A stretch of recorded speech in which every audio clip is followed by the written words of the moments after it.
right, I want to share with you my experience in getting a bargain on a lowering link Swingarm. So this is my 2014 WR450, and I wanted to lower the back end a little bit. And if you buy a quality lowering link link, they can be 100, 150, and I have previous experience of buying one for my 250, which was the Duval one that was adjustable. And that one worked so good, improved the handling of the bike and everything, and I thought I'd give this one a shot. And I was stunned to see that you could buy them on eBay for 40 bucks. That would allegedly lower the back end 2 inches, but more on that. So I put it on and I encountered some problems. My $40 deal has turned into a bit of a debacle, and I'll get into that. Let me get the whole thing taken apart and show you what I've run into. Okay, the crux of the problem is, which I'm not sure if you can see, the bike's rocking a bit, but I now have about 2 or 3 millimeters of play in the system from, and the Yamaha spec is 0. I know the bike is rocking a little bit and it's hard to pick up on video, but at the end of the swing arm, you're supposed to have 0 play.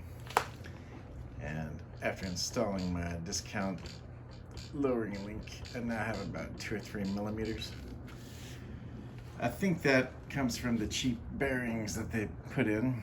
So you get a $40 lowering link, and then you got to get a $70 bearing replacement kit.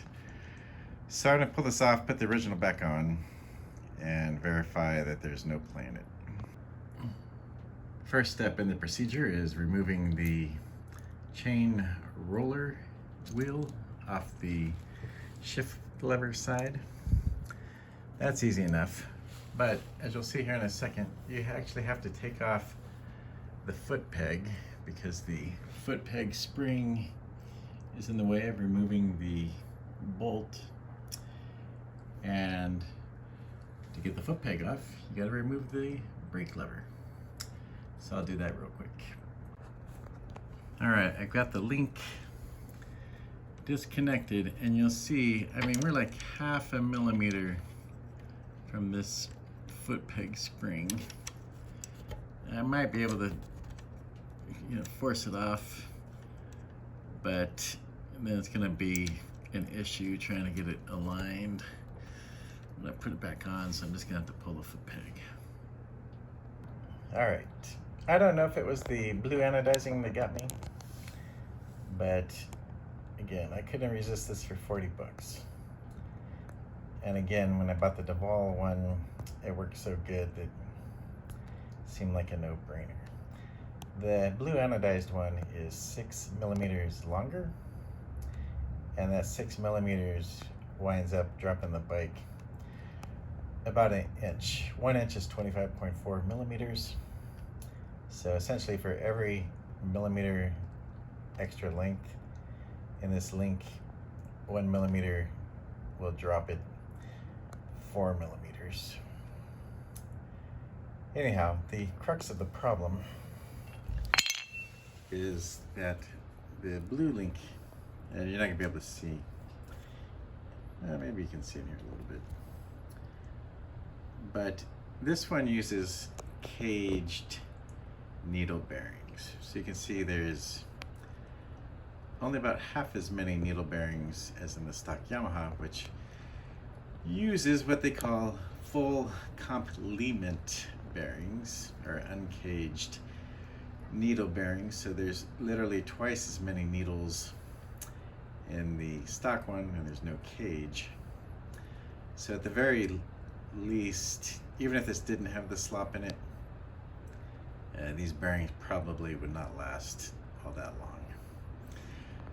So I'll show you the picture, what the Yamaha ones look like. It's probably not going to pick it up very well, but there's no cage, and it's just nothing but needles the whole way around. So there's twice as many. These are uncaged bearings.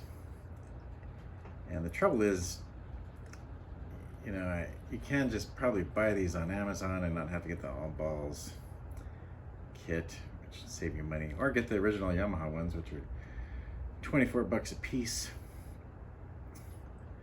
But I didn't know what size they were and all that, and then a lot of times the pictures didn't correspond with what it said, so it might say full complement bearing, but then it would show a picture of a caged bearing. So what do you do? So I just went ahead and bought the all balls, but I'm going to put the original back on and test it for play.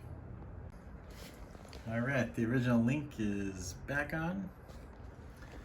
The swingarm play is basically undetectable. Therefore, for certain, all of the play was coming from said link. And it's been about 110 degrees, feels like all summer. This is the first nice day we've had. It's only in the mid-90s, but it's still plenty hot in the garage, so I am going to give this project a rest until we got some better weather. Anyways, all back together. Gonna leave it in the raised state for now. And again, if I get bored, when I get bored, I might be back out here putting the blue one back on. All right, it's all back together. What did we learn?